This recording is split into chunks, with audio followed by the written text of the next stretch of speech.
Hello, everyone. Welcome. My name is Anne Marie Brady, and on behalf of the ILR Buffalo CoLab, the Ithaca CoLab, and the Worker Institute, I would like to welcome you to today's webinar entitled Expanding Essential Unemployment Coverage in New York State. We have the pleasure of bringing together a great group of presenters to explore the importance of a state program to provide unemployment compensation for workers who are not eligible for traditional unemployment insurance. To present on and discuss why such a program is needed in New York State, I am so pleased to have join us 6 leaders. In our first segment, Ian Greer, Director of the Ithaca CoLab and Research Professor at the ILR School, and Rusty Reaver, Research Director of the Buffalo CoLab, will provide insight into gaps in New York State's unemployment compensation coverage. They will discuss who is covered, why, and why not. In our second segment, we will be joined by Senator Jessica Ramos of New York State Senate's 13th District and Chair of the Labor Committee on Labor, and Assemblymember Carinas Reyes of New York State Assembly's 87th District to discuss their proposed legislation to expand unemployment compensation for those not covered by unemployment insurance. We will then turn to 4 advocates to better understand the proposed program. Jennifer Connor, Executive Director of Justice for Migrant Families of Western New York, will start us off, followed by David Kalick, the Director of the Immigration Research Initiative, and Rebecca Lamorte, Legislative and Communications Coordinator with Greater New York Laborers Employers Cooperation and Education Trust. We will close with Maria Ta, founder of the Ta Collective, on why an unemployment compensation program is so vital to freelancers like herself. We will then bring all the participants together to answer questions from the audience. So please provide your questions or add your questions to the comments section in the chat. But before we start, I would like to take a few moments to reflect on why unemployment compensation programs are critical to our human well-being. To understand the why, though, we first have to step back in time to the 17th and 18th century to remind ourselves what life was like without any protections during the Industrial Revolution. As the market economy developed during the Industrial Revolution, so too did economic hazards. Mechanization of industry impoverished some workers and rendered others redundant. Families risked losing their income due to old age, illness, disability, and unemployment, or on account of the death of a breadwinner. Industrialization left wage earners dependent on the decisions of an employer, the condition of the local labor market, and the whims of the larger economy. The problem of living and working in an industrial society gradually called for a government response, as families and non-governmental relief organizations could not manage these problems alone. It is in this environment that in the late 19th and early 20th century, high-income countries, including the United States, adopted insurance-based systems to protect workers against economic risk, the risk of unemployment, the risk of poor health or disability, the risk of retirement. Through wage earner-centered social policies within which the precondition for receiving cash benefit had been a prior standard employment relationship. On account of this institutional arrangement, benefits were therefore to be financed through equal contributions by workers and employers, and not through general taxation. This was the foundation of the social contract, the idea that my contribution pays to protect future generations, as older generations have paid to protect me. That we are all in this together, helping and supporting one another through good times as well as bad times. And that importantly, when bad times hit, such as periods of unemployment or ill health, coverage could be high enough or would be high enough to maintain the established standard of living. In other words, a spell of unemployment or poor health would not render you penniless, forcing you to take any job that came along, rather allowed you the time needed to either find the appropriate job to match your skills, education, and interests, or if you were unwell, the time needed to get back on your feet to re-enter the labor market. But there's a very important caveat here. This social insurance system, the social contract, social solidarity, only worked for some groups in the United States and was purposely designed to exclude others. These are the vestiges of the intersectionality between racist and sexist policies, rules, and regulations rooted in enslavement on the one hand and the male breadwinner model on the other. So, for example, the Social Security Act of 1935, which created the National Unemployment Insurance Policy, excluded domestic and agricultural workers in its coverage of unemployment benefits. These occupations were known to be predominantly African American. African American men and women were therefore forced to work for low wages in exploitative jobs, without any protections that in turn contributed to disparities in income and wealth outcomes over time. For white middle-class women, the design of the social insurance system was predicated on the male breadwinner model, with the expectation that white women would stay home and maintain the family in the private sphere. Mind you, the ability, let alone the choice to stay home, was denied Black women. This had the effect of making white women dependent on their husband's income. As all women started to enter the labor market in greater numbers in the mid-20th century, they were denied essential coverage on account of their being women. For example, since Social Security and unemployment insurance benefits were wage-based, the male-female wage gap meant that women received lower benefits than men. Moreover, given that women disproportionately take on the burden of care, women have a harder time than most men accumulating the years of work experience needed to qualify for unemployment insurance, especially when most of the part-time, temporary, or intermittent jobs that women may choose are in order to care for their families.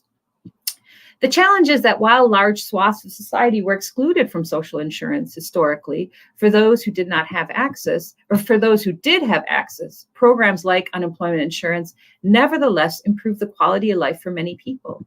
Social insurance serves as an important vehicle by which our society seeks to ensure a minimum level of resources for all members, and in turn acts as an important buffer against rising economic inequality. And while we are no longer in the throes of the Industrial Revolution, we find ourselves confronted with similar challenges: technological change that impoverishes some workers while making others redundant, labor market change that has contributed to an increase in short-term, part-time, or zero-hour contracts, expanded social risks, including caretaking responsibilities. All the while, we have decreased the amount, the coverage, and the length of essential benefits, such as unemployment insurance.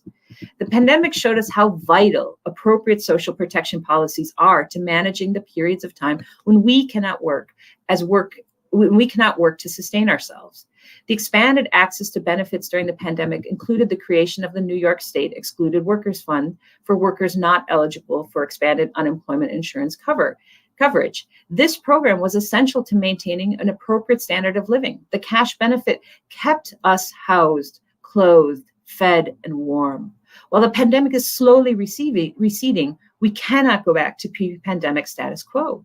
Our unemployment compensation coverage was inadequate then, and it remains so now that the expanded provisions have expired. We now know as a society, because so many of us experienced this during the pandemic, how vital this coverage was and is for everybody.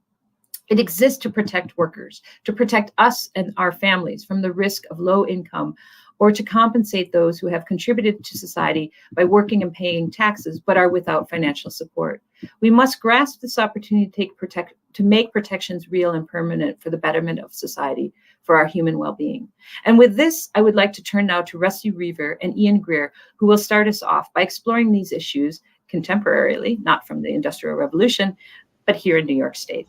Off you go, Rusty and Ian. All right. Well, thanks for that great introduction to the session, Anne-Marie.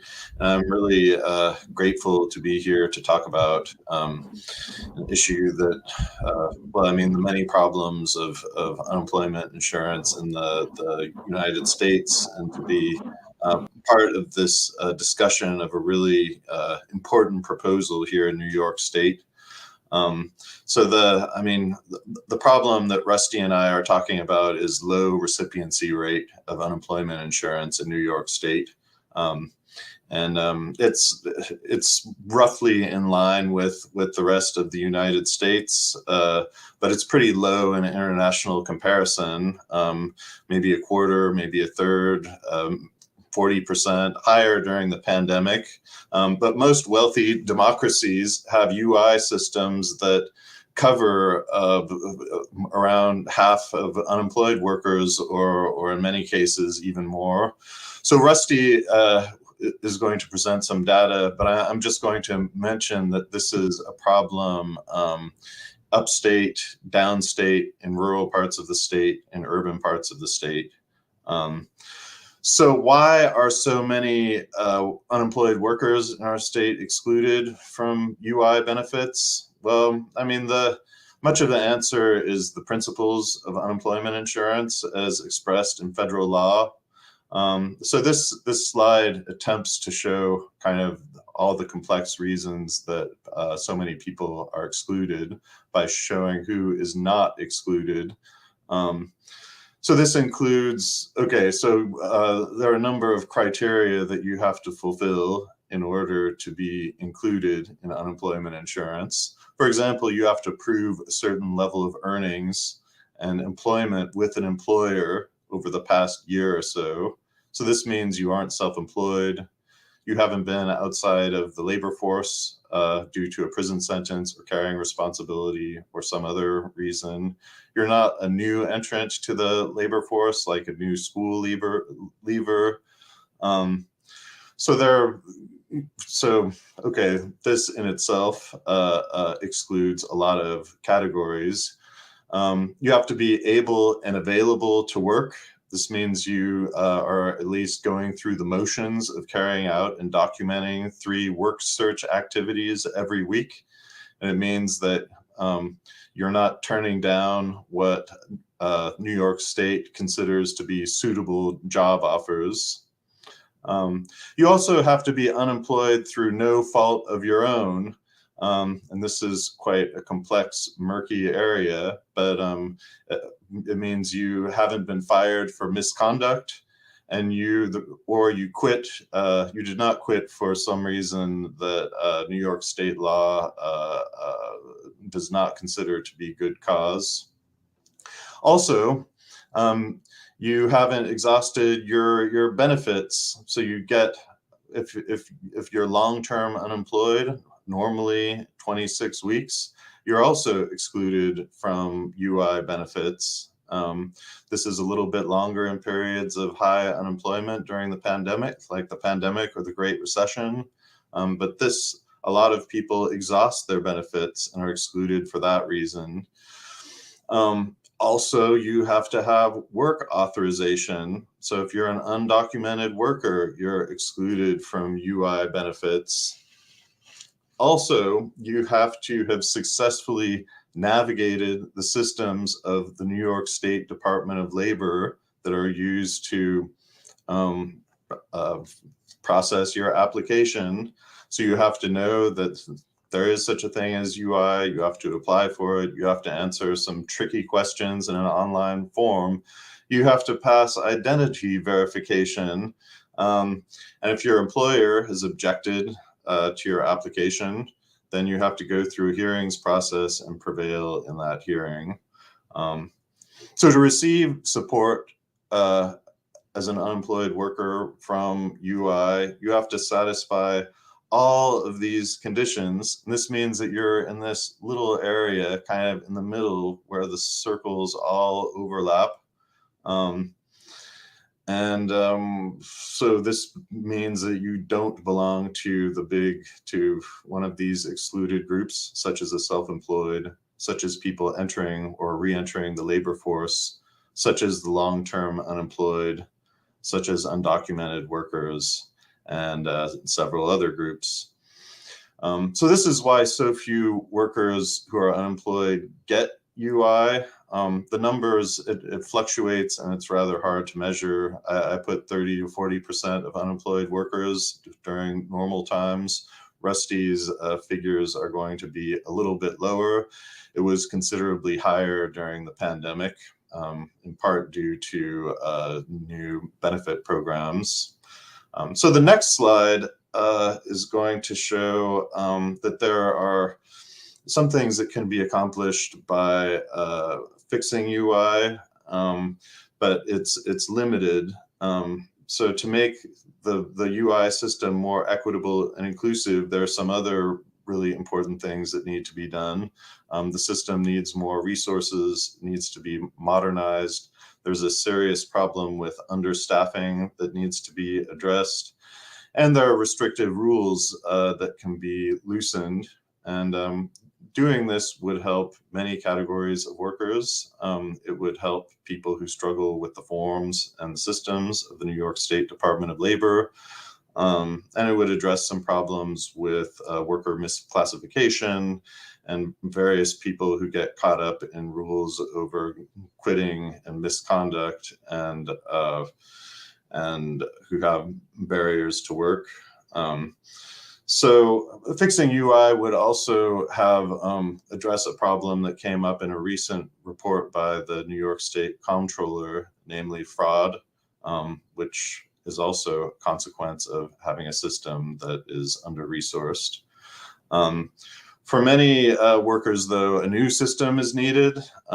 So genuinely self-employed workers, for example, fall outside the logic of unemployment insurance because of the difficulty of defining relevant income and the timing of their unemployment spell. It also affects a lot of self-employed white-collar professionals, farmers, artists, and others. A new program is also needed for people entering the labor force, such as formerly incarcerated people or so-called displaced homemakers, people who are excluded because they can't demonstrate employment and earnings over the past year.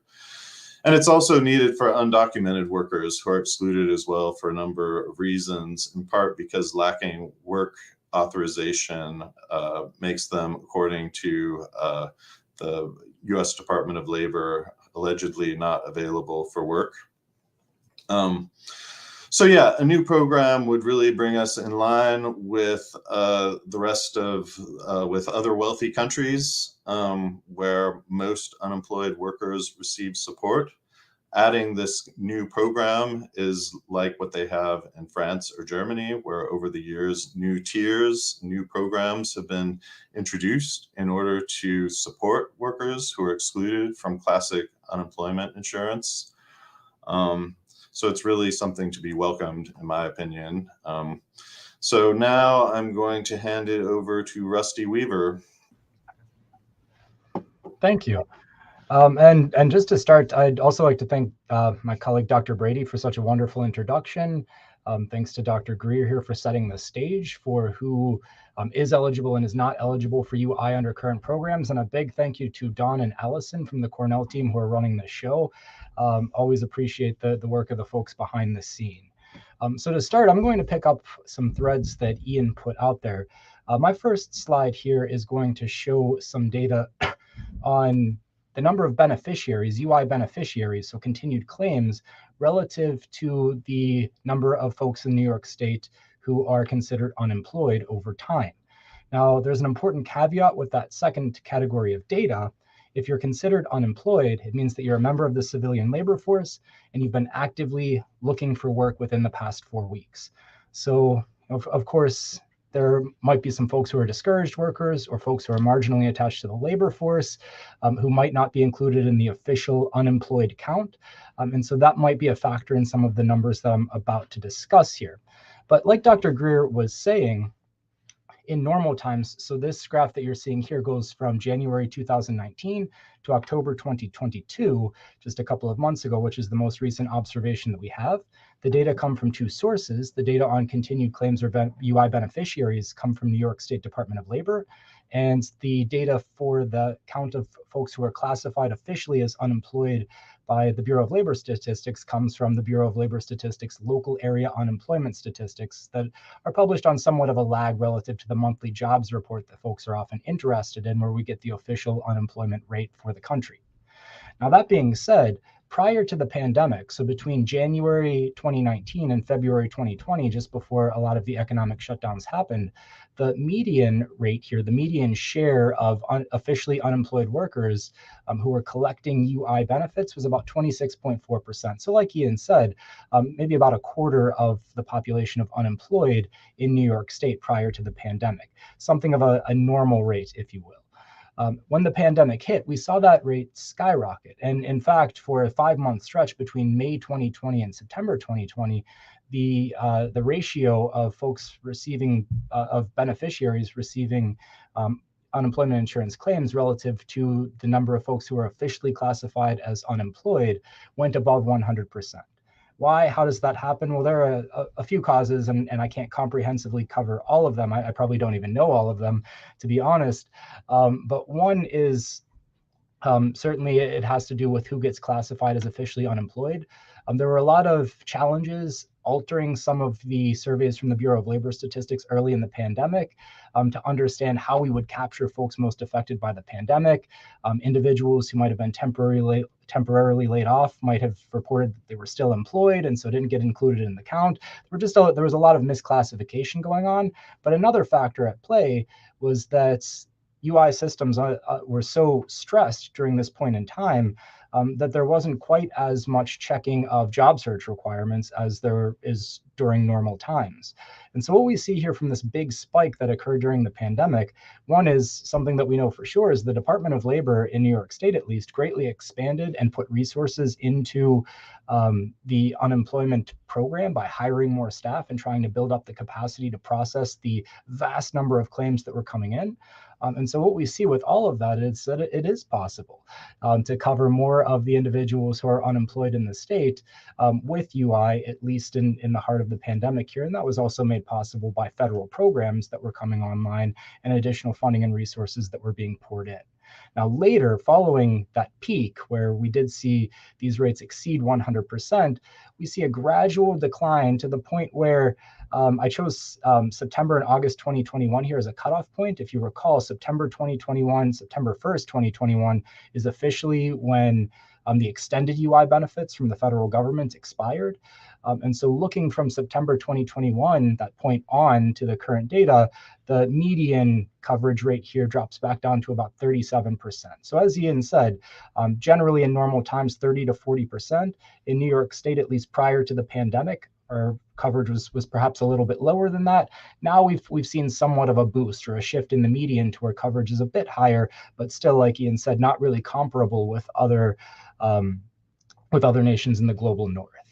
So the next slide is going to break some of this information out by county to talk about geographic dispersion. Now, I don't suppose you all have super high-powered vision where you'd be able to zoom in and see individual counties here. So I don't put the extensive color code or legend that would identify each of these dots as one of New York's 62 counties. But this is just to show really the pattern. What we see at the state level is true of all of our counties. So the pattern that happened where we have relatively low coverage prior to the pandemic, a surge in coverage during the pandemic, and then starting to taper off, that happens everywhere, but with some exceptions. Now, like Dr. Greer was saying, this issue of what appears to be insufficient unemployment insurance coverage is a statewide issue. It's not upstate, it's not downstate. This is going to be true everywhere, where every county has coverage that is generally below, at least in normal times, what we see in comparable countries. But one interesting thing to take shape post-pandemic is that there have been a lot of swings. Like I said, that median rate went from 26.7% to 37%, a pretty big jump pre and post-pandemic. And so there's some stickiness in the fact that coverage has been increasing. And that's been happening especially in some more rural areas. Some of the largest upswings that we saw pre and post-pandemic have been occurring in the southern tier in western New York. As the slide says, there are several counties, Cattaraugus, Niagara, that are well above where they were 2 years ago at the same time, so October 2020. And so we do see that a lot of the investments into the UI system, at least, appears to have allowed for slightly more coverage in some of these areas. But as Dr. Greer was saying, it still seems to be woefully insufficient. Now, my last slide here, getting to some of the issues that we're here to talk about today. I'm not going to throw any official numbers out there, talk about the exact excluded populations that exist right now. Dr. Greer talked a little bit about that. You'll hear more in a bit. And we're sort of waiting on the Immigration Research Institute, who you'll hear from shortly, are producing much more authoritative numbers in this area. But I'm a geographer, right? And so as a geographer, I have to show you at least one map. That's the rule of this webinar. I can't let you get off the hook. And so this one is trying to show at least some of the populations that are excluded from the current UI system. As Dr. Greer mentioned, most unemployed individuals, at least those who aren't misclassified as contractors, and generally those who are not incorporated, tend to be excluded from the existing UI system, as are generally non-citizens. And so these are two subpopulations that we can identify, not with complete accuracy. There are large margins of error. There are vast undercounts, especially of the non-citizen population. But still, we can lean into some of the existing data sets that we have to at least map out where folks in these categories or these groups live. And the big take-home message that I want to send you away with is they're everywhere. They're our neighbors. Folks who are self-employed, folks who are non-citizens, live everywhere in New York State. In some of the upstate cities, these two groups together may account for 5 to 10% of the overall civilian labor force, with much higher concentrations downstate. And so this is something, the fact that they're not able to tap into UI benefits in hard economic times means that our neighbors aren't able to tap into UI benefits during hard economic times. And that is great justification for having this conversation today of thinking about how we can extend UI and push the system in a way where it's more inclusive and where it's going to ensure, as Anne-Marie was saying, there's a safety net for folks who need it. So with that, I don't know if I have any more time, but I can yield back to Dr. Greer if I do, to see if my interpretations of this data are correct and fit with his analyses that he presented. But otherwise, we have plenty more speakers next in line. I have nothing to add, Rusty. That's exactly right what you're saying. Thank you so much, Ian and Rusty. That's really helpful information and sets us up for the next two speakers. I'd like to welcome Senator Jessica Ramos and Assemblymember Carines Reyes. There you are. Wonderful. Welcome. Nice to see you both today. So I think it's really important at this point to turn to the actual legislation that is being proposed. Senator Ramos and Assemblymember Reyes, from a legislative perspective, why do you feel it is important to create a permanent program to expand unemployment compensation to those not eligible for traditional unemployment insurance? Well, good morning. It's great to be here with all of you and with my colleague, Carines. At the peak of the pandemic, it became very apparent that the lack of money circulating in communities like mine, Jackson Heights, Corona, East Elmhurst here in Queens, was really hurting people. People were having very quickly ran into trouble with affording their rent, with being able to put food on the table. And we were really trying to figure out what it was that can be done in the immediate with mutual aid groups. We worked with farms upstate to provide food for people for many, many weeks. But there needed to be a much more substantial solution, especially when they saw that everyone else was getting economic relief through UI or PUA at the time, the Pandemic Unemployment Assistance Program, that has since ended. And I mean, not to go off on that tangent, but there are more excluded workers than ever before. But in seeing that these folks didn't have any economic relief, we needed to think through some sort of solution to get money in their pockets as soon as possible so they could catch up on rent and everything else. So we decided to introduce a bill, and it actually at the beginning was called the Worker Bailout Fund, the first bill I wrote, and that said that this fund would be its money would be coming from a billionaire's tax on unrealized capital gains. We ended up decoupling the bill, and the mark-to-market tax stands alone. But this fund really, even for folks on Long Island, for my colleagues in certain parts of upstate, they started to see the benefit of ensuring that people were able to pay their bills, because that's how out of step the unemployment insurance program is with our current workforce, whether you call it the sharing economy, the experience economy, the gig economy for certain. There are just a lot of people who are not eligible for unemployment benefits, and that certainly includes undocumented people, but it's also all sorts of freelancers, sex workers in my community, and then there's misclassified workers like Uber and Lyft work drivers who do qualify for unemployment benefits and whose bosses owe a lot of money to our system. But it was important to make sure that we were sustaining our economy locally. And I'm very thankful to Carimes and certainly to former Assemblywoman, current council member Carmen de la Rosa, who helped me pass that bill, along with the countless advocates and brave workers who told their stories and really got us across the finish line. Thank you so much, Senator Ramos. Senator Reyes. Assembly member, but thank you. Assembly member, sorry. Sorry. Thank you so much for the opportunity to talk about this issue. And like my colleague, Senator Ramos, talked about the need, especially during the pandemic, that certainly she was encountering in her district and I was encountering in mine.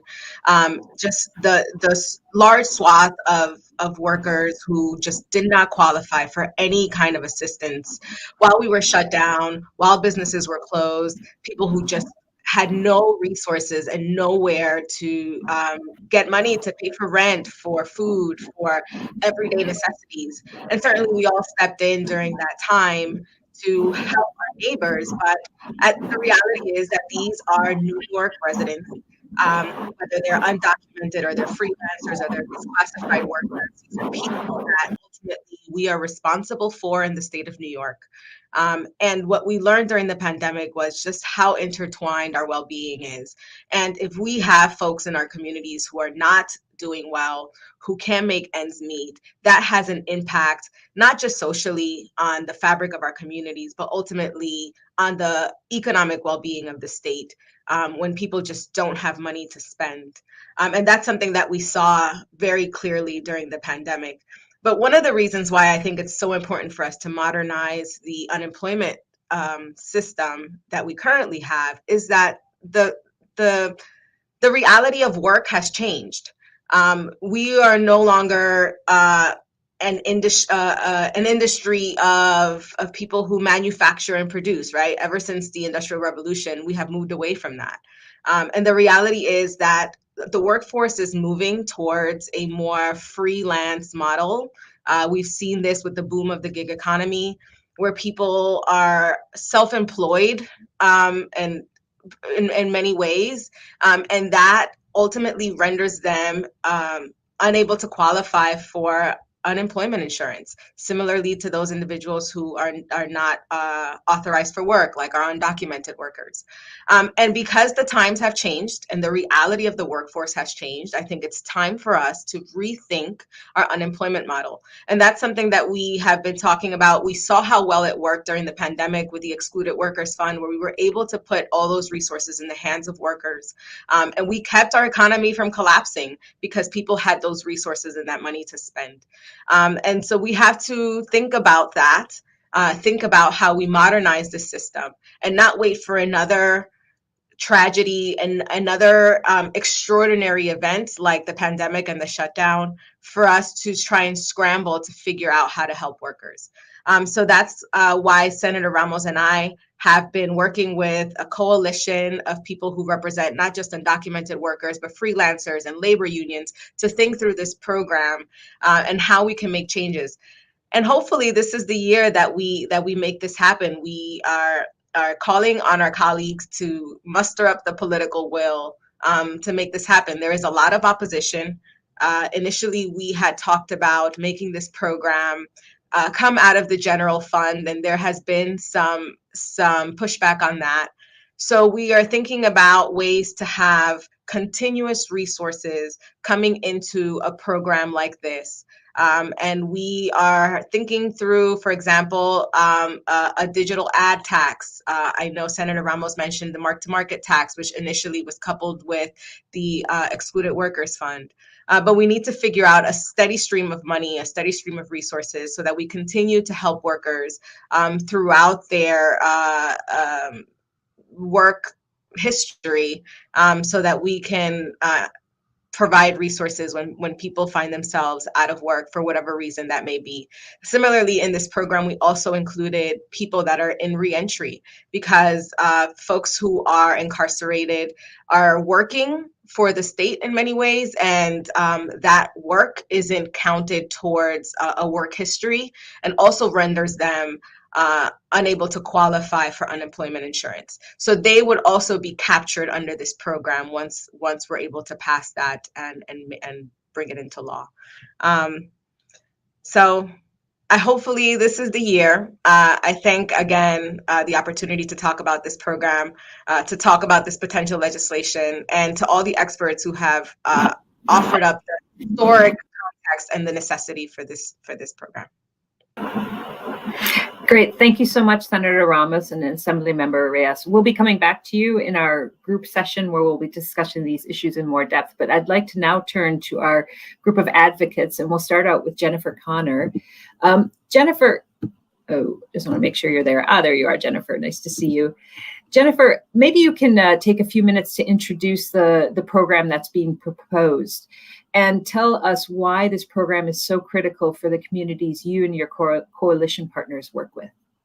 Thank you, Anne-Marie. So we will be sharing about this proposal in two parts. I will be talking about why it is so critical to workers, and then passing to my colleague, David Kalick at Immigration Research Institute. So it will be a two-parter here on the proposal. My name is Jennifer Connor. I'm the Executive Director for Justice for Migrant Families, and we are an advocacy organization based in Buffalo, New York. And we are an anchor member of the Excluded Worker Coalition, representing undocumented workers in Western New York. And I did want to give a brief snapshot. Two of my colleagues, I am a coalition member, and we really represent a diverse geography and diverse array of workers as well. So, and I'm going to start from Western New York and quickly just pass across the state. We're in Buffalo. We also work with a lot of worker centers. So the Worker Justice Center, which is statewide, they do have an office in Rochester, Worker Center in Syracuse, New York, Columbia County Sanctuary Movement in Hudson Valley. We work with some of the COSHs with NENICOSH based in the Capital Region. Down around Long Island, New York City with the National Day Laborers Network, Make the Road. And I have to shout out the Street Vendor Project, which has really been a call to New York about what workers we support here. Their voices have been really important. So I also want to highlight that we are in an moment where this number of stakeholders has actually expanded to include freelance workers, freelance writers, and organizations representing recently released people who've been released from immigrant detention or from the carceral system. So that's a broad stroke. And I am speaking now to the proposal to create a standalone permanent fund that would cover more categories of workers. So there are four main categories of workers who would be covered by this program. The first is truly self-employed and freelance workers. You are going to hear from Maria Ta, who's been a vital part of our creative arts scene here in Buffalo later on. And because I am based in Buffalo, I have to say that kind of that artist, creative, entrepreneur has been really vital to our area, and especially as we've been hit by the pandemic and as the workforce has changed here in Buffalo also. Freelance workers would be covered if there is an adverse event. There are particular industries that are highlighted and detailed in the bill language, such as writers, photographers, and street vendors. And this would not include people who are part of the gig economy, people who are actually misclassified workers. So there is language to make sure that the fund is covering the people it's actually intended for. The second group is certain cash economy workers. So documented and undocumented day laborers, domestic workers, construction workers, landscapers, and all of these workers who are paid in cash or non-payroll checks. And for this group, the barriers are so high that they basically, by default, are excluded from our current unemployment insurance program. And they would be covered under our proposal, under this, under this statewide fund. So the third group is workers without work authorization. Again, I'm based here in upstate, and our economy is very, very dependent now, throughout the pandemic and before, on undocumented workers. And many of these workers, as we know, are paying in to our system through their employers, but don't get to take out. And for this group and for the other groups I've mentioned so far, there is a threshold of $56,000 of income so workers who are earning over that would not qualify. We're looking at people who fall under that threshold. And I'll speak in a minute to why especially from my perspective for undocumented workers, this is incredibly critical. And then the last group I'm highlighting is people who are in reentry. So people who have just been released, most of whom worked in the prison labor system. It's non-traditional labor. You cannot establish earnings through it. So we're talking about New Yorkers, people who would prove their residency, people who have been detained for a length of time, who would be able to access unemployment insurance if they were then unable to find work immediately. And this parallel fund would be correlated to the payments made under the current unemployment insurance system, so $1,200 a month, or there is a provision for partial employment, people who have lost partial employment as well. So why is it so critical here? I'll give you a couple anecdotes, but I can say more broadly that there just isn't a backup plan when we are hit with events like the pandemic, but that unfortunately the workers in upstate also, like, it's not just a pandemic, it's an illness, it's an unexpected events in their lives that really impact them at a level that is different from someone such as myself, where my father was laid off from factories when I was a kid, and it caused us a lot of anxiety, but it was part of the life cycle of our family and we came through it. And so I want to see that for the workers in upstate. One example is I talked to Maria this year about this program, and she shared that if she is laid off, when she has been laid off from a job, she cannot afford to be without work. But if there is no work in her immediate area, the lack of any kind of resources for her mean that she has to put her 4 kids in a car and drive across the state to wherever she could find some kind of work. And so in their lives, she has had to abruptly relocate her family because there is no there is no backup plan. There is no resource for her as a worker dealing with an unexpected event beyond her control. And then secondly, a young woman who I work with here in Buffalo, she's from a mixed status family, which again is a really common thing. So she watched her siblings get different types of support during the pandemic and since that she does not have access to. And so that really stings. We have a lot of mixed status families in New York. She had a small business, so she lost her small business during the pandemic. It snowballs. She experienced a high degree of stress and ended up with chronic illness. And so this does affect people's health as well, and just their well-being as a family as she's trying to care for her 2 children, restart a small business, deal with a chronic illness. So that's my piece today. I am going to pass off to David Kallick to go into a little bit more of the mechanisms of how this proposal works. That's great. Thanks, Jen.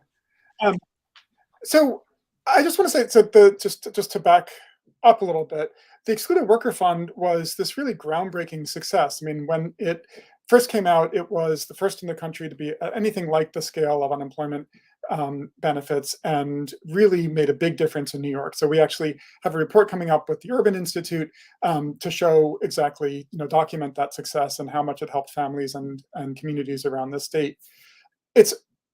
It seems to me like, it's clear that we should build on that success. Don't let all of the things we learned go by the wayside.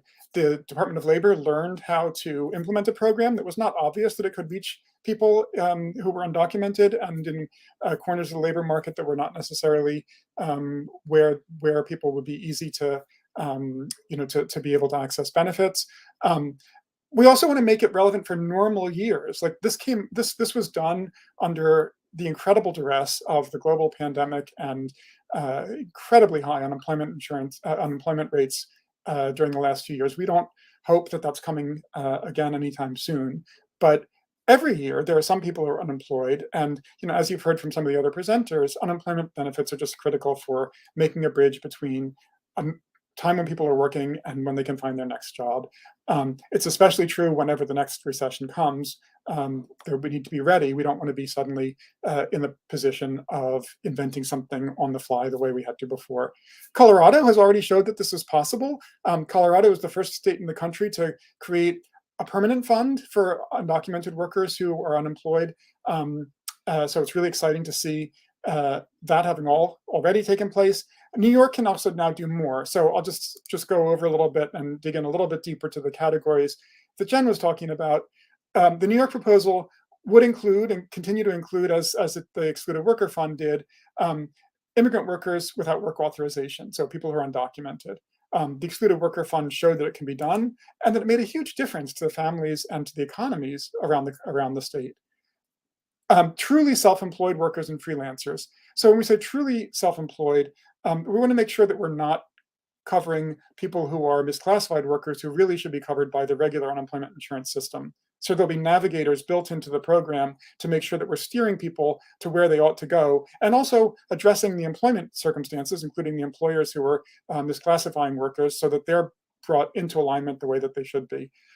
For all of the categories, it will be people making under the median wage. So it will be truly self-employed workers and freelancers making under currently $56,000 a year, which is the median full-time earnings in New York State.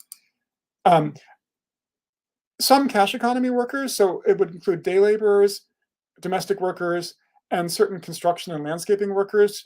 That would be them who were employed alone or in small teams and paid in cash. Even if they're work authorized, they faced such high barriers to accessing regular unemployment insurance that they're effectively excluded from that. And so we're including them in this program. And then people in reentry, people who have been incarcerated, people who have been in immigration detention. If they've been in detention for more than 1 year, that they would be covered for up to 6 months after being released. And that would be people who, many of them had already been working in prison, but getting paid pennies on the dollar, and that work experience doesn't count for regular employment insurance. But also people just altogether have an incredibly difficult time in re-entering after being incarcerated. This fund would help them to make the bridge to getting a job and becoming part of the regular labor force. We do have a report that's underway. I would say within a week. I'm sorry not to be able to have it right now, but we're talking about, there are 470,000 undocumented workers in the labor force, a couple 100,000 more. This is the New York State labor force. A couple 100,000 more in these other groups. We think the overall cost to be about $500 million, and as I say, we'll have more to come from Immigration Research Initiative within the next week or two. If you want to look at our website, immigrationresearch.org, you can sign up to get all of our emails, which will include that. The benefit rate is designed to match what other applicants get through the regular unemployment insurance system, but to do it in a way that's as simple as possible in terms of administration, both for the Department of Labor, which would administer the program, and also for applicants who are applying. So there's a flat rate of $1,200 a month It's roughly about what other workers get on average, a little bit below that. And similarly to what other workers get, there's a partial rate. If you have partial loss of work, that would be $800 a month. Again, a flat rate to keep the administration of it as streamlined as possible. So this wouldn't cover everybody who Rusty and Ian mentioned are currently outside of the regular unemployment insurance system, but it would be a lot. And I would underscore that it should go hand in hand with improvements to the overall unemployment insurance system, the way even Ian was talking about. I think we need to both have improvements on the system itself as it currently functions, and also there does need to be this parallel program to be able to cover people who are simply excluded from the way that that works currently. And with that, I'll yield my time back. Thank you so much, Jennifer and David. That was incredibly informative. I'd like to turn now to Rebecca Lamort, who's going to speak specifically from the perspective of unions. Rebecca, construction unions and others in the labor movement have a history of being more conservative and restrictive in the membership opportunities they've offered in the past.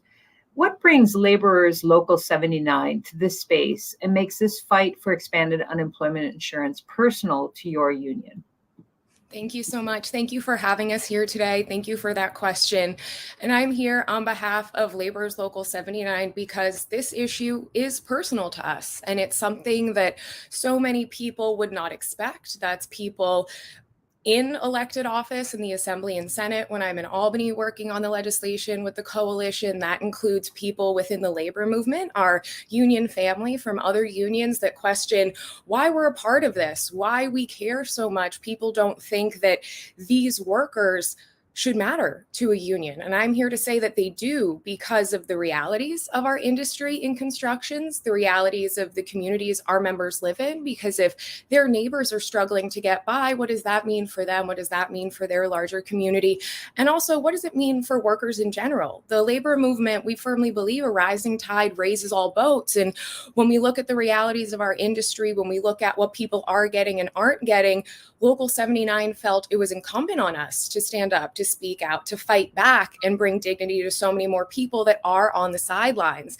And to break that down a little bit, construction is unique. Construction remains one of the most unsafe jobs within the modern economy. That job, unfortunately, so often, if you're not within the union space with us and other unions in the construction trades, that means you're most likely a deeply exploited worker. You're a worker that's being paid cash off the books, so you don't qualify for traditional unemployment benefits. You may be a worker that's undocumented, and again, you don't then have the option to apply for traditional unemployment benefits. You may be a justice affected worker that just returned home. And because of that, again, you don't apply, you don't have the option to go and seek out traditional unemployment benefits. And these are the very workers that we see within our industry that our organizers, I need to shout out my amazing colleagues that work with me on this legislation, Alvaro Gonzalez and Tafador Sarov, because they're on the ground every day filtering backstories to me of workers that can't leave an unsafe job because they know that they don't qualify for these benefits. How are they going to feed themselves? How are they going to support their family? What do they do then to go and seek other employment? So there are so many question marks that surround workers within the modern economy and especially within the construction industry that brought us to this space. And during COVID-19, it laid bare so many of these issues that have long languished within the industry, but there were not the open ears that we suddenly had within the Assembly, within the Senate, within the governor's office to really move forth with a bold package and make history here in New York. And now as we head into the 2023 legislative session, we're ready to fight again. We're already preparing actions with the coalition. We're already beginning our advocacy work. We are so proud to be within this circle and be in this space, representing unions and speaking openly and full-throatedly saying that it's not about if you're a union member or if you're not. It's our job to make sure that all workers have dignity and all workers have the tools they need to leave an unsafe job, leave a job they know they're being exploited, be comfortable having a conversation with a union organizer, for example, because that's something that's also a part of this fight for us.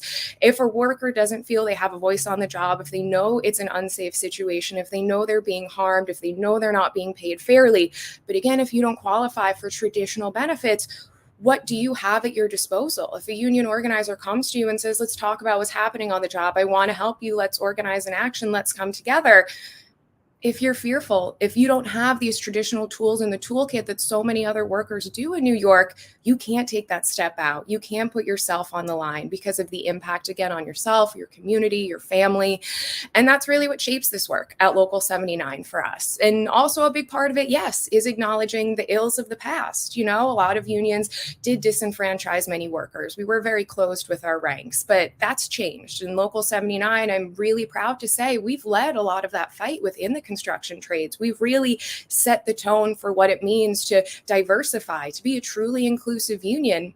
And working on policies like this is also a part of that, and continuing that work about owning our history and working to build a much brighter future for everyone. And I'm thankful to have this space today to be able to speak with coalition partners, colleagues in this fight, and be sure that we're doing what's really needed for all of New York's workers.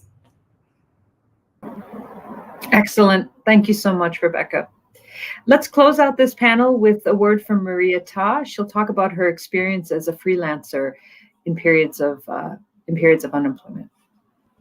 So right now I work as a freelance virtual assistant that specializes in operations management for creatives.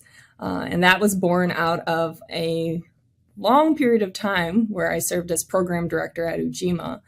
Funny enough, I had worked with a lot of freelancers. If you work in the arts world in Buffalo, you know that a majority, if not most, of the workers in the performing arts world are freelancers. And from there, I learned how to navigate the systems and how to be self-employed and how to be able to maintain my living standard while not working a traditional 9-to-5 job. This is my first venture into freelance self-employment work. So it comes with a deluge of a lot of paperwork, a lot of tax information that I don't completely understand, and an understanding of a lot of risk that I had to take on in order to achieve that goal of going full-time as a freelancer. I think considering the changing landscape of work, especially since coming out of the pandemic, so many people in the working industry has shifted their kind of work, how they work, and that goes from employees to employers. We have to change the system to adapt to what the reality of a working world looks like. If many employees are becoming self-employed, are becoming freelancers, are seeking the freedom of freelancing, they also should be afforded the security of being a worker, the security of being able to work in a place that they've called home, a place where they have had roots and have history. I came from a long line of nonprofit work, over 10 years of nonprofit work that was embedded in Buffalo, and have now become a freelancer in order to service more clients, more organizations, and more communities. I think that at the very least, I should be afforded the security to know that if things were to change and bad things happen, whatever they may be, unplanned things, that I have something to fall back on to at least know that I still have a roof over my head and I can still feed everyone in my family. Thank you so much, Maria. I'd like to bring everyone back together. Can we do that, Don? Great. Here we all are.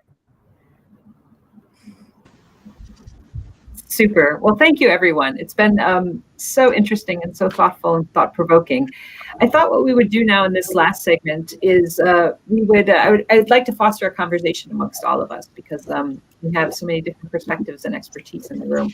So I'm going to kick off with a question, and I'd like this question, you can answer as you wish, but also feel free to I'd like to foster a dialogue. So feel free to respond to each other as well.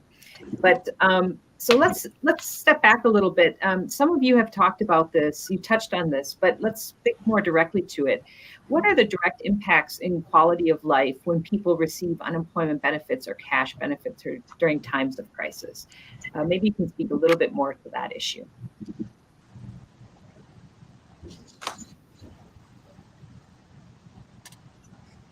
Senator Ramos, I think you're muted.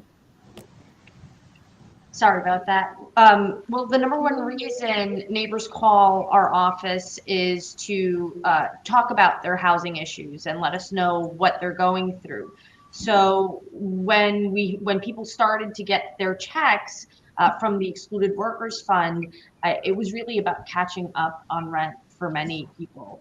And it really made a difference in helping many of our neighbors stay housed, because as we know, and that's part of the affordable housing crisis that we're living in.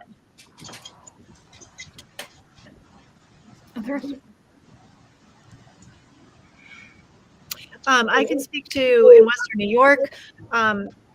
David referenced the groundbreaking Excluded Worker Fund. One of our workers who did receive, who did qualify for that program, and it was there were challenges in just having our workers qualify, but one of our workers who qualified was at the time living in a domestic violence shelter, and so he really had a few layers of adversity that he was dealing with, and so he was able to move out of his shelter and eventually seek reemployment. So that really made a big difference for him. Also, as he was in a process to adjust his immigration status. So he wasn't juggling as many things at once. And during the pandemic, some of the workers we have prior to the fund, the only relief they had in all that time is like at one point we got a program for $500 cash cards. And people were so relieved to get a one-time payment of a $500 cash card that let them just like buy food, pay for some dental work. And that was it. Like that was the one thing that they got through my organization in Buffalo. So just that small amount it's clearly not enough. And it was so important to some families here. Even things as simple as like paying your cell phone bill so that if an opportunity opens up for work, they're able to reach you. Like you can't move on if you just don't have the basic necessities, and being able to have those resources to put food on the table, to buy medicine if you're sick, to buy menstrual products if you're a woman, to pay for your cell phone bill. All of those are daily necessities that require money and cash. And being able to have that at your disposal is the difference between, having dignity or not. I can add to that. Oh, go ahead, Ian. So this point about moving ahead is so crucial. I mean, my research is I collect stories of unemployed people in Germany and the United States, and generally unemployment is a bad thing. It's tough to look for work, especially if it takes a long time to find a job. But having money, having resources is so important in the process of finding out and working out what is next, and having freedom actually on the labor market to do what you want to do, not be forced to take the first job that comes along, but to do, if you want to do art or you want to do a new career, having cash, unemployment insurance benefits are really crucial for a lot of people I've spoken to.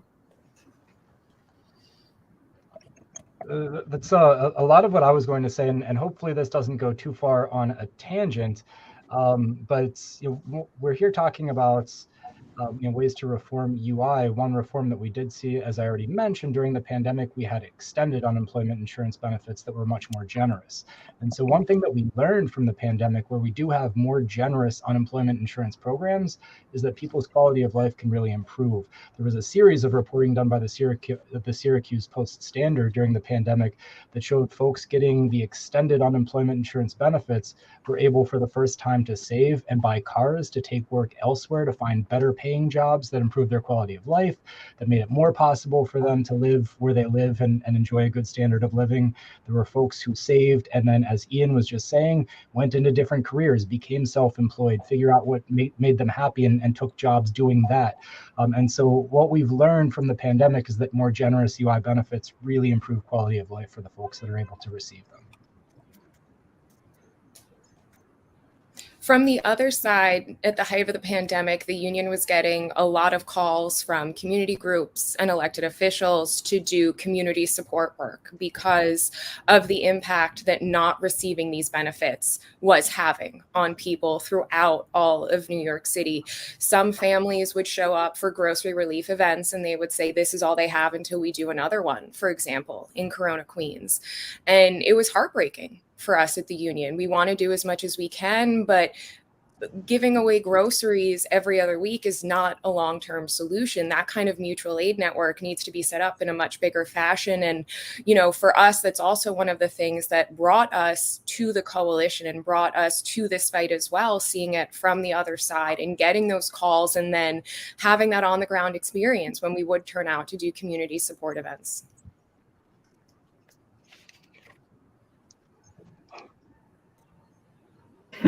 I think,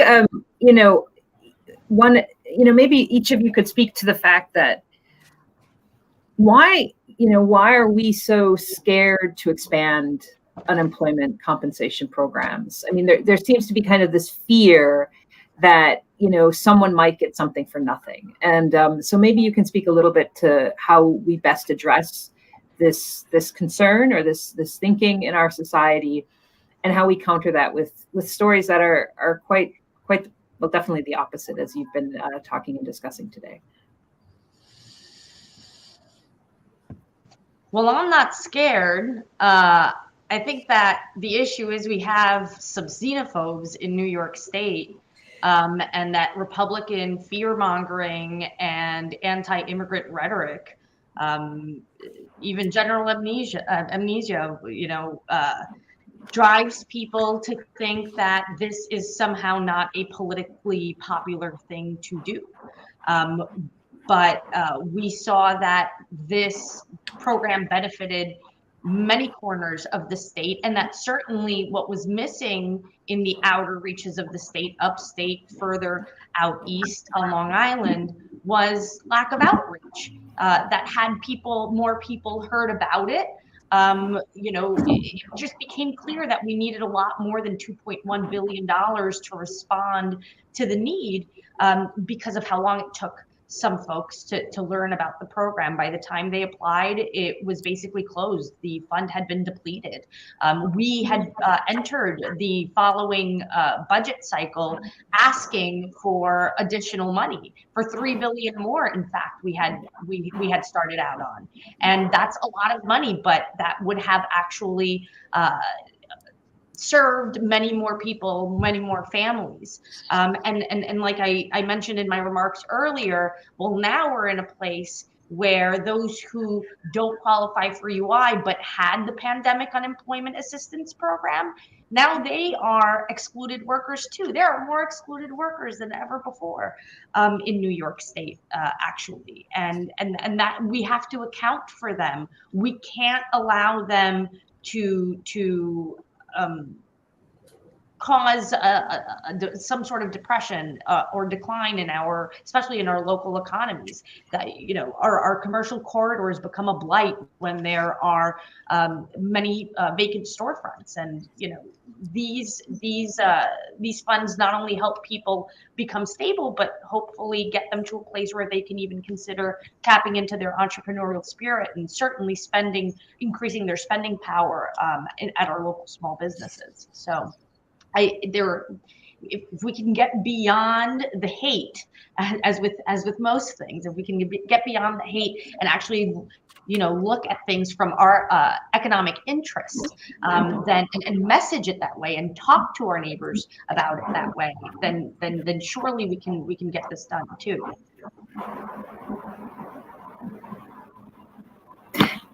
Maybe we can speak about those economic interests. a little bit more. So what is the benefit to the economy to having a strong unemployment compensation program generally, but also to local economies? You spoke a bit about small businesses, but there's other benefits that I think we should talk about as well. I've just been thinking about this something for nothing objection and how, like what Senator Ramos just said, we're talking about our neighbors. So these are people we all know, and they have families, they're trying to set up businesses, they're surviving, they're contributing in all kinds of ways just by kind of being our neighbors, being there, doing our thing. We should really, it's just such a profound lack of solidarity with those around us that there's this deep skepticism of it. I want to mention something else. There's a question in the chat about what the argument of the opposition is. I think one of the barriers right now is this suspicion that people claiming benefits are doing so fraudulently. There was recently a report from the state comptroller about this. And I think this is a big problem. So for one thing, the fraud problem was by a small number of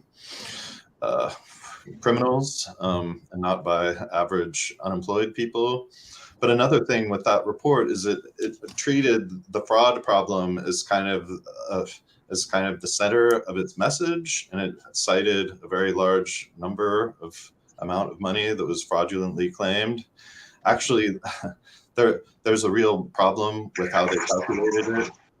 I think that when we get a more realistic calculation, it'll be much smaller. But there is a real problem, I think, with the discourse here, and we're going to have to argue against it. And I think debunk some of these arguments and some of these numbers and try to bring back some solidarity to this discussion. Again, to speak from the community side here in Buffalo, New York, there is a real dignity in being able to work and provide for your family. And people want that. So the people that I work with here, they want to be able to work and provide for their family. They want to be able to pay their bills. They want to be able to meet their family's needs. And so I think you were talking about fears and then there was the mention of the xenophobia in New York State. And it does make me think about like 80s rhetoric around welfare mothers who are just living off of this unfair system. And I think there is a touch of that that can come into the conversation, especially in conservative communities. And at the same time, I think across the board, whether you're a liberal or conservative community, you can recognize that need of the dignity in work and understand that then these programs that are in place are the backup plan. And who doesn't want a backup plan? Like, we don't want to operate in New York State from fear and anxiety. At least I don't. I want our senators and assembly members to plan. And we've seen there is a lot to worry about these days. What with the pandemic, climate change, the effects of a lot of things beyond our control. And this is something we can plan for. So I'm clearly speaking as community advocate, but don't we want to plan? So I think that's the balance to fear and anxiety to me is the idea that we are making a plan to support workers in the life cycle of their work. I think we have a messaging problem as well. And that's something that I know the senator and myself had to contend with in our own conferences. The idea that the Excluded Worker Fund in its inception was supposed to be a one-time thing.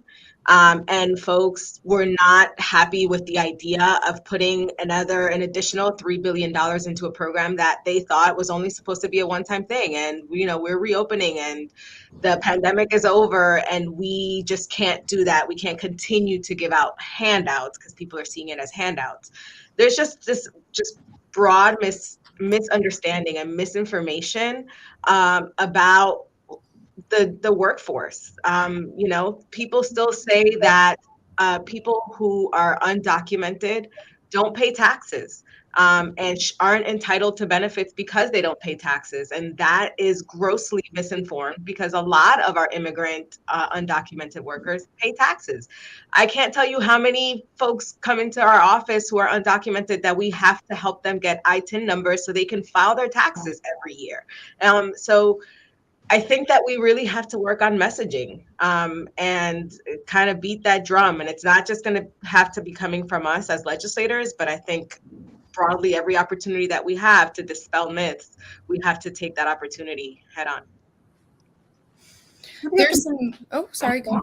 I was just going to follow on that with some numbers, if you like. I mean, in addition to the, so about half of undocumented immigrants are filing and paying the taxes, unemployment, are paying for state income taxes. Everybody, of course, pays sales tax and property tax and taxes in general. And then I did a report when I was at the Fiscal Policy Institute a couple of years ago, looking at the contributions to the unemployment insurance system. It's $140 million a year from undocumented workers through their employers into the unemployment insurance system that gets used by the regular unemployment system. They don't qualify for the benefits. They never get a dime of that, and yet it goes to pin the entire system. I think there needs to be some recognition that we have a reality in the economy today of many undocumented workers, and hopefully one day there'll be a federal reform. But in the meantime, as a state, we need to deal with the people who are here today. Plus also many people in freelance work, right, who are not included in the system and need to be figured out. There needs to be some kind of system for figuring out how do we even things out for them. And people leaving incarceration. I think there's an increasing recognition of how much the challenge is for people getting back into the labor market, and how there needs to be some kind of a bridge to help them to get there. So, I mean, I hear also that, something for nothing, and I just feel like it's really a misguided way of thinking about what people already are contributing and what's good for all of us as people can get to be part of the overall New York economy. The notion of something for nothing is a misguided point that I hear, but with nuance from both the labor movement side and then elected officials like the senator was talking about, where even though we have houses of all Democrats mostly, we're still dealing with Democrats along a vast spectrum. And so that is impacted for me on my advocacy side, though, from opposition within the labor movement as well. So Local 79, we're proud to be supportive of the coalition, be a part of it, want to pass this legislation, have actively worked on the fund and the legislation for a few years now. But that has sown some dissension within our own labor house. There are a number of unions that ask me, Rebecca, why are you guys doing this? That's our money, is what they say. We've had our members not get raises, not get pension increases, see healthcare cuts in their contracts from the state, the city, whomever. And now you want to give those people money? And that opposition that I get from them, they're giving the same to the Assembly and Senate, which then makes it more difficult and gives traction to that misguided messaging about something for nothing, about what workers should get and what workers should not get. And it's frustrating for us at Local 79 because we know that there's so many others within the movement that don't have that feeling. But it's like any other issue. Unfortunately, too often the loudest voices in the room take up the air, which has kind of stalled getting out some more union support and added to the opposition that I'm sure the assembly member and senator hear from their colleagues on the inside when they go into private conversations.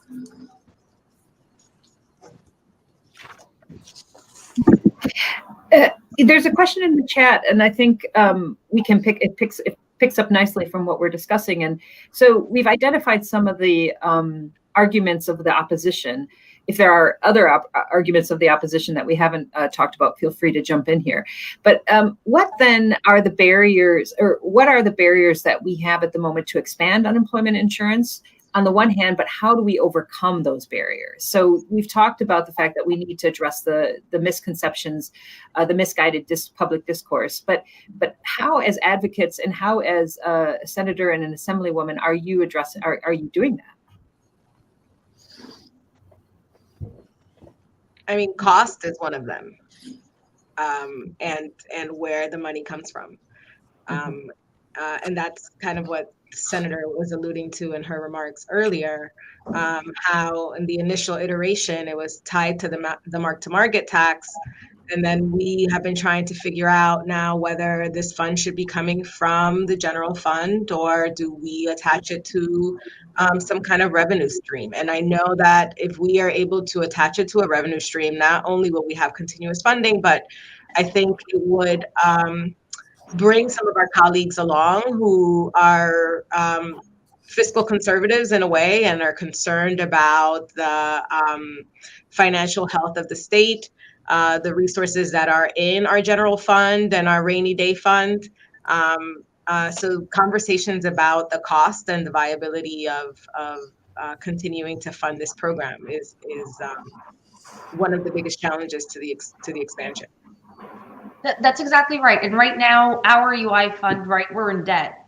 We're in $9 billion debt. It's not a small amount of money. And quite frankly, I insist that, we should figure out how to put more pressure on Uber and Lyft to actually pay their bill to New York State's unemployment insurance system. I mean, they're being subsidized by small businesses from all of our communities right now. And I'm sure it's in the billions of dollars because that was a judicial order that came out actually a month before the pandemic started, which, was really a good thing. But yeah, I mean, I think a lot of our colleagues would question why the general fund, being that UI is funded by the employers. So why should the taxpayer then become the employer if the taxpayer is not the employer? And so those are the kinds of debates that we've had in my house. But really, we need federal action. We need our federal government to actually help us create systems that respond to the way our economy is working. And, Washington, D.C. is a very frustrating place on this topic, on the topic of immigration, certainly on the topic of unionization. So there is still, I think, a lot of more work to be done at every level. If I could just tag on the question about the unemployment insurance regular debt. I mean, that's of course a huge challenge. It's also an opportunity. In Colorado, that's actually how the fund that they had passed was the debt of the unemployment insurance fund is actually a debt of the employers, right? And what's often asked in the course of a recession or in the aftermath of a recession, as was happening in in Colorado, was that the state step in with general funds to essentially bail out the employers to make sure that they don't have to have too much of an increase in their unemployment insurance taxes. And that was the moment in Colorado when they said, hey, wait a second, that might be an okay idea. And if we're going to, but if we're going to help out the employers, we also have to do something for the workers. And that's where a number of reforms to the unemployment insurance system came in, including the idea of covering undocumented workers who had been previously excluded. So I'm not saying the exact same thing could happen in New York, but it is also, interesting to say of course, there's a system that we all think of as like unemployment benefits get paid through the contributions of people who are the employers on behalf of employees. Yes, but there are also a bunch of ways in which there are additional pieces that come in different ways. Sometimes the state steps in to pay for some of the taxes in general. Sometimes, every year there are $140 million going in from the contributions of undocumented workers that don't, that just go to subsidize others. And there are a bunch of other sort of small ways in which things are always moved around. So I would say, we need to deal with the realities of the workforce in front of us and think about the financing question in that regard. Can I just add something very quickly? A little known fact of financing of UI, especially in New York State, but many other states too, is not just that there's inadequate funding, which leads to these trust fund deficits, but it's also the distribution of funding. So unemployment insurance taxes are only levied on the first $12,000 of a worker's pay. So this means that one effect of this is that the burden is disproportionately carried by small businesses. So one way to think about this is to change the formula so that the burden shifts more towards larger businesses, especially businesses with high earners.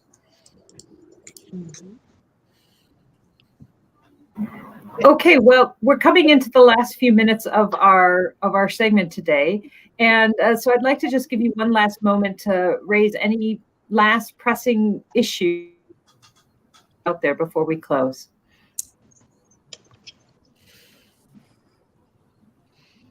Or have we covered it all? Well, no, if I may, stay tuned for the introduction of our brand new bill with me and Karines. We are going to need all of you to help us advocate and certainly reach out to your legislators to become co-sponsors of our bill. We want to be able to get this done. This is going to help our economy tremendously. So please, don't lose touch with this project. Great. Over. Anyone else? Before I cut people off, Jennifer? Just again, really important in Western New York. The other thing that really hurts our economy here is when we lose workers, which I just described. Like if people are laid off and lose their job, we actually don't want them to leave Buffalo. We don't want them to leave Western New York. So we really need to provide stability to workers. I'm looking forward to the bill launch and seeing legislators move this forward. Great.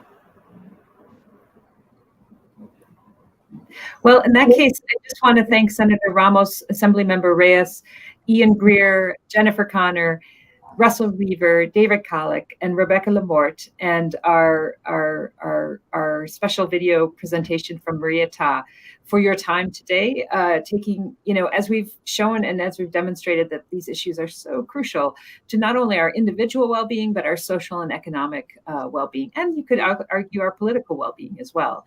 So we will stay tuned, Senator Ramos and Assemblymember Reyes, and we look forward to the legislation and to future discussions around these crucial issues.